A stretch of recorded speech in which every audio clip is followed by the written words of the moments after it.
This translation of Anoche Mientras Dormía is by Robert Bly.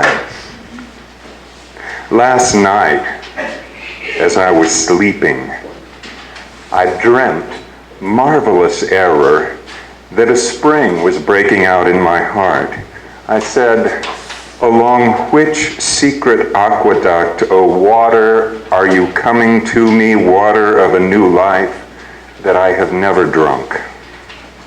Last night, as I was sleeping, I dreamt, marvelous error, that I had a beehive here inside my heart, and the golden bees were making white combs and sweet honey from my old failures. Last night as I was sleeping, I dreamt, marvelous error, that a fiery sun was giving light inside my heart. It was fiery because I felt warmth as from a hearth, and sun because it gave light and brought tears to my eyes. Last night, as I slept, I dreamt, marvelous error, that it was God I had here inside my heart. Well, good morning and Happy New Year. Welcome to the Unitarian Congregation of Taos. My name is Joe Mazza and I am a member, and it's great to have all of you here this first Sunday of 2020. I was going to say also it's the first Sunday of the new decade, but Gary said it's not till next year. So I guess I'm going to have to leave that one on the sideline. But it is so good to see all of you, and of course we always look forward to a new year and new beginnings. And I thought I would just share a few quotes from some folks that you might have heard about or heard or know. T.S. Eliot, yeah. For last year's words belong to last year's language, and next year's words await another voice. William Shakespeare, it is not in the stars to hold our destiny, but in ourselves. Plato, the beginning is the most important part of the work. Ralph Waldo Emerson, write it on your heart that every day is the best day in the year. Nelson Mandela, it always seems impossible until it's done. Thomas Jefferson, I like the dreams of the future better than the history of the past. Martin Luther King, you don't have to see the whole staircase, just take the first step. C.S. Lewis, you are never too old to set another goal or to dream a new dream. That's for you, Gary. We had a little conversation this morning. Maya Angelou, if you don't like something, change it.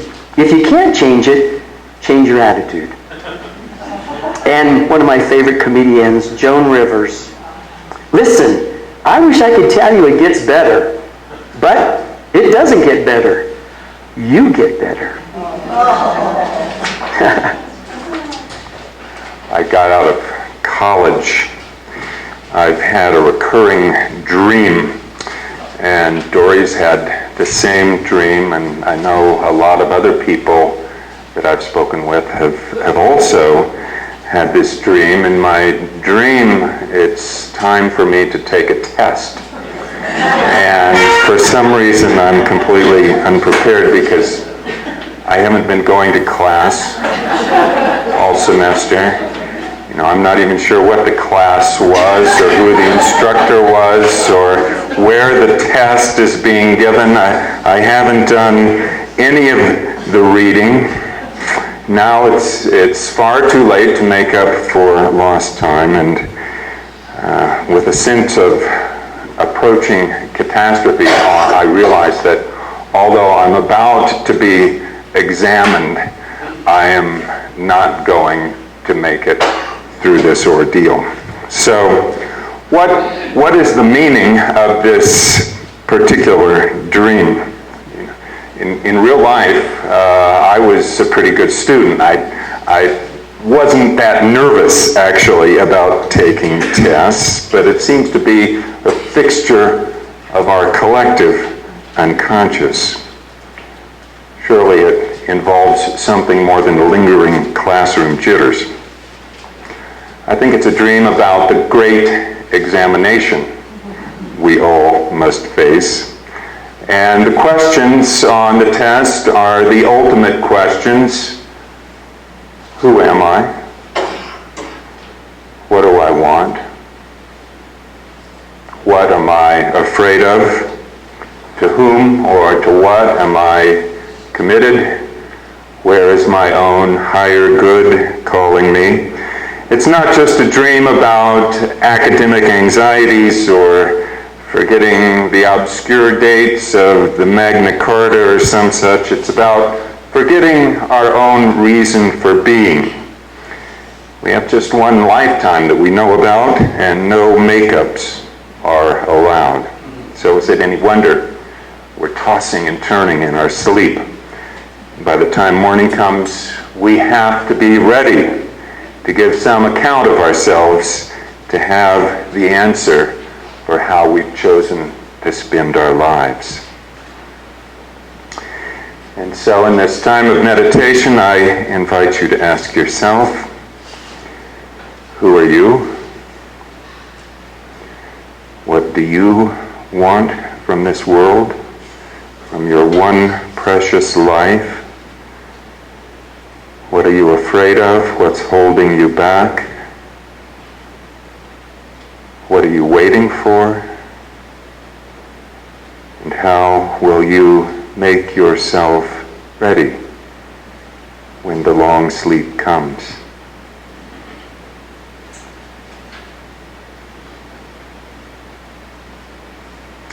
O land of dreams, if you cannot supply all our answers, help us to live more deeply in the questions.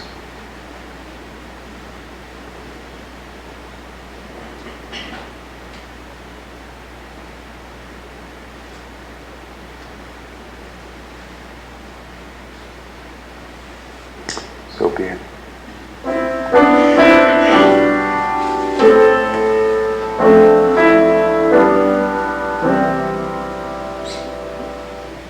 So you've probably heard the joke that if you took all the people who sleep in church and laid them down end to end, they'd all be a lot more comfortable.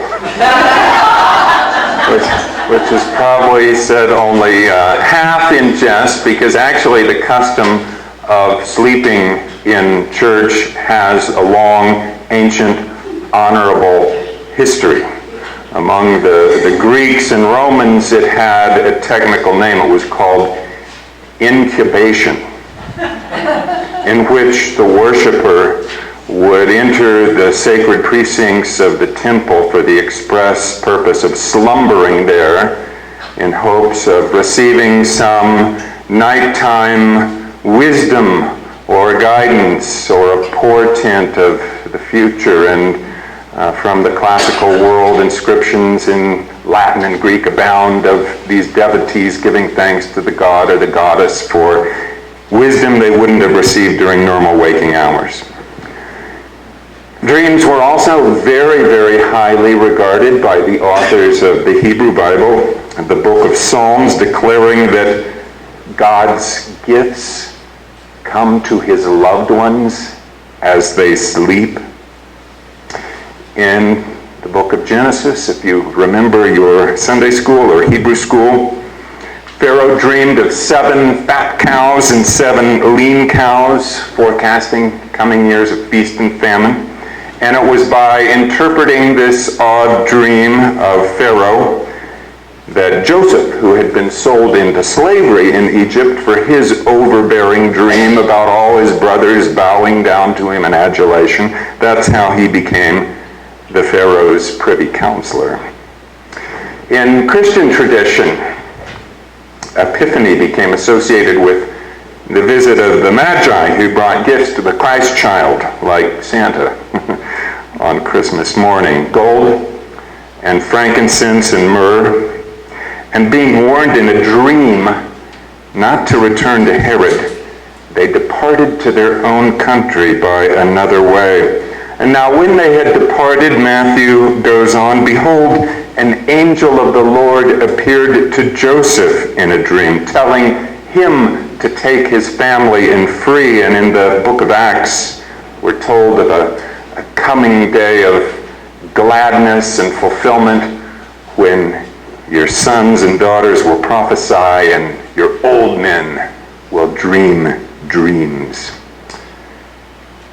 Eastern religions regarded dreaming even more highly than those of the West. So in India, the cosmos itself is seen as the dream of the deity Vishnu, who rests upon a great serpent sleeping there. The serpent's name is Ananta, which means endless. And as he slumbers on this bed of eternity, a dream unfolds, growing like a beautiful lotus from Vishnu's navel. And all you see around you, your neighbors, your friends, the mountains, the sky, the clouds, it's all a rippling in the subconscious of Vishnu, because the universe we observe is simply the lucid dreaming of the Creator. In China, meanwhile, the Taoist scholar Chuang-Tzu is remembered for his mystical ruminations. He said that he awakened from a dream in which he imagined that he was a butterfly flittering around a wonderful sunlit garden, and then when he awoke, he could no longer be sure whether he was indeed a butterfly dreaming that he was a Chinese sage, or whether he were merely dreaming to be a man. So it's worth noting that sleep comes through what the Taoists call a wu wei, or non-effort, the law of reversed action, so that in falling asleep, the harder you try, the more difficult it becomes. As Lao Tzu says of the wise person, he doesn't think about his actions, they flow from the core of his being. He holds nothing back from life, therefore he's ready for death, as a man is ready for sleep after a good day's work. All of which gives some new perspective on those who occasionally nap during the sermon, and sheds new light on the story of a famous court preacher of 18th century London, Reverend Robert South, who was forced to interrupt one of his homilies to admonish the Prime Minister not to snore so loudly during the sermon, lest his snorting accidentally waken the king.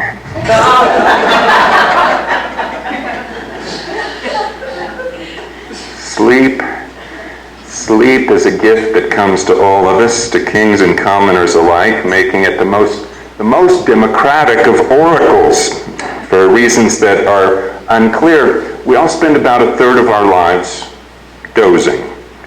Usually even more than 8 hours a day when we're very, very young, or getting very, very old, closer to that primordial mystery of things. And scientists can't really explain it. Physiologists say that this sleep time saves us the equivalent of about 120 calories. That's the food value of a good-sized banana. So you can't really say we need 8 hours of sleep to rest and revivify our bodies, nor is it likely that sleeping is nature's way of keeping us safe from prowling predators at night, because even really big animals like horses that can't possibly conceal themselves out on their native plains, they'll spend about 3 hours every day sleeping, at least part of that time flopped down unconscious,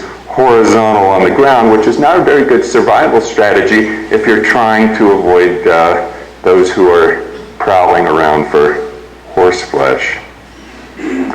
Sleep doesn't seem to be a requirement for our bodies. It's for some reason it's required for our minds to take some time out from this waking consciousness. You know, all vertebrates dream, and even the brainier mollusks, like octopi, experience something very like REM sleep.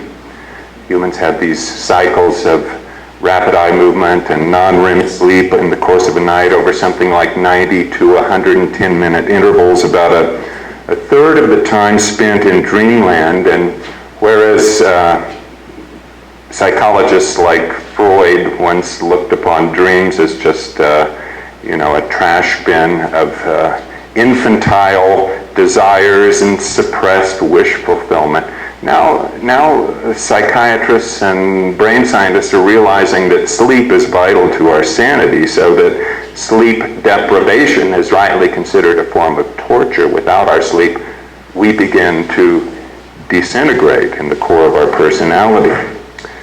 It seems that dreams frequently arise not from the basement level of the consciousness, but from some higher plane, so that many of the last century's great scientific discoveries seem to come from dreamland. The Nobel Prize-winning physicist Niels Bohr, he once dreamt of a pleasant day at the races. He was watching all the horses running around a circular track, and then when he woke up, he realized that these marked lanes where the ponies were required to run, they were analogous to the fixed orbits of the electron around the nucleus of the atom, leading directly to the formulation of quantum theory.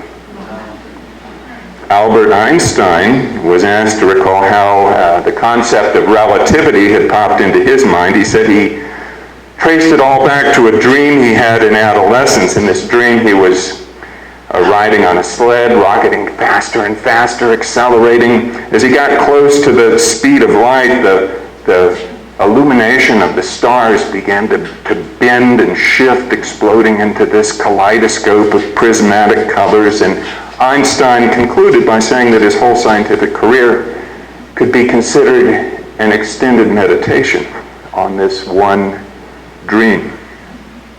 Of course, it was Einstein that did more than any other single person to reframe our ordinary perceptions of time and space, suggesting that such seemingly objective realities as distance and duration, they could stretch or bend depending on one's viewpoint. And dreams, I think, can also transport us beyond our ordinary perceptions as measured by yardsticks or the ticking of a clock, because every dream takes place in the present tense, where yesterday or tomorrow are forgotten and blend into an immediate sensation of now, a tense that grammarians might call the subjunctive eternal,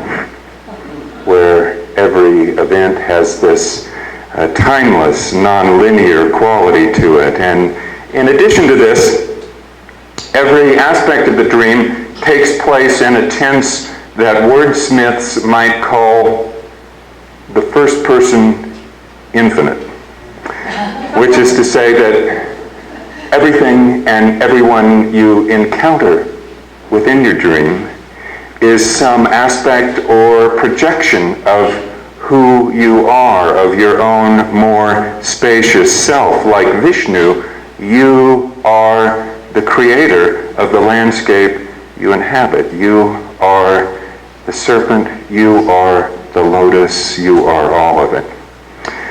And this is one reason that the Unitarian Universalist minister Jeremy Taylor says that it is often hard to remember our dreams, because it's possible that in your dream you could be two people at the same time. You could be in more than one place at the same time. You could experience the world from several simultaneous perspectives. And then when the alarm rings, you pop back into this familiar three-dimensional world we inhabit, and the dream evaporates, so it's impossible for us to recall it. Just as we can't see our own blind spots, that is, we can't see our blind spots unless we're dreaming, because one of the gifts dreams offers is a new insight into ourselves, who we are, our strengths, our weaknesses, our gifts, our shadows. And this is why I sometimes encourage people who come to me for counseling to pay attention to their dreams as sources of insight and guidance. And not always, even maybe not mostly, sometimes dreams are just stupid or boring or inane or obviously related to stress or performance anxiety. And after all these years, I still occasionally have some variant of that dream that every preacher has. It's 11 o'clock on Sunday morning and I'm buck naked and I can't find the door to the church and I've forgotten my sermon. But sometimes dreams are more interesting and more suggestive. So, for example, at one point in my life, I had a dream that I call the silly machine. And in my dream, I'm standing in line. I'm standing in line to work one of those devices that you sometimes see in carnivals or museums, one of those gizmos where you put in a coin and you turn a heavy crank and out comes some kind of commemorative medallion, right? It's usually stamped with some legend like I rode the Toltec Chamacog Railway or some other profundity. 50 cents will usually turn a penny into what's either a shining memento or a worthless piece of scrap metal, depending on your perspective. So I was standing in line waiting to put in my coins when a woman, a stranger to me, butts in line ahead of me, and I find myself very irritated, annoyed at this outrageous behavior. That's not very polite, I exclaim, aggrieved that this stranger has usurped my rightful place in line and deprived me of my moment of commemorative medal happiness. And this is where the dream ends. So when I woke up, I started to think about it. I started to ask how many of the priorities in my life at that point were really so all-fired urgent. I began to ask how often I stood waiting in line for some glorious fulfillment that never turned out to meet expectations, that wasn't really all that great. And they were products like the products of the silly machine of dubious worth. I was spending too much time chasing after trinkets. And I had to ask myself why I felt I needed to be at the front of the line, why I felt, envious when I saw other people cruising ahead on life's highway faster than I was, getting achievements and accolades that I wasn't, because really, what is there at the front of the line? It's another turn of the crank. It's another turn of the crank. So I don't know if that was a message from the goddess or the god, from a higher plane, or just stuff bubbling up from the id, but the dream did make me pause, and I have no doubt that you too have dreams that can speak to you, that can bring light from dark places, because beyond breakfast time and lunchtime, beyond daylight savings and mountain time, you, all of us, inhabit a different time zone altogether. The dream time, where you are older than you realize, and you are smarter than you think, and if you seek there, you can find. If you ask, the answers will be given. If you knock, the door will be opened, and if the answers are not always immediately apparent, I would advise you to sleep on it.